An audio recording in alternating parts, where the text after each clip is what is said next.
আপনি কার জন্য কি করেছেন সেই হিসাবটা কেউ রাখবে না। কি করেননি সেই হিসাবটা সবাই ভালোভাবে রাখতে জানে। বিশ্বাস জিনিসটা অনেক মূল্যবান।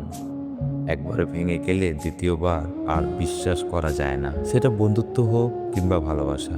কখনো অন্যকে ভালো রাখতে গিয়ে নিজে খারাপ থাকবেন না। দিন শেষে দেখবেন সবাই ভালো আছে, সবাই নিজেকে নিয়ে ব্যস্ত, কিন্তু আপনি যে ভালো নেই তাতে কারো কোনো মাথা ব্যথা নেই। কিছু কিছু মানুষ আছে যাদের সঙ্গে ভালো ব্যবহার করলেও তারা আমাদের সাথে ঠিকই খারাপ ব্যবহার করে। যেখানে নিজের মূল্য নেই সেখান থেকে কষ্ট হলেও নিজেকে সরিয়ে নেওয়াটাই উত্তম। নত হলে যদি সম্পর্ক গভীর হয় তাহলে নত হও, কিন্তু প্রতিবার যদি তোমাকে নত হতেই হয় তাহলে থেমে যাও, কারণ ভালোবাসার স্থান বুকে পায় না। মানুষের পতনের জন্য অভিশাপ লাগে না। যাদেরকে কষ্ট দিয়েছেন তাদের মুছেরা দীর্ঘশ্বাসই যথেষ্ট। জীবনে বারবার ঠকে যাওয়ার পর যখন সঠিক মানুষের দেখা পেয়ে যাবেন, সত্যিকারের মানুষটার আদর, যত্ন, মায়া, বিশ্বাস, ভালোবাসা উপলব্ধি করবেন।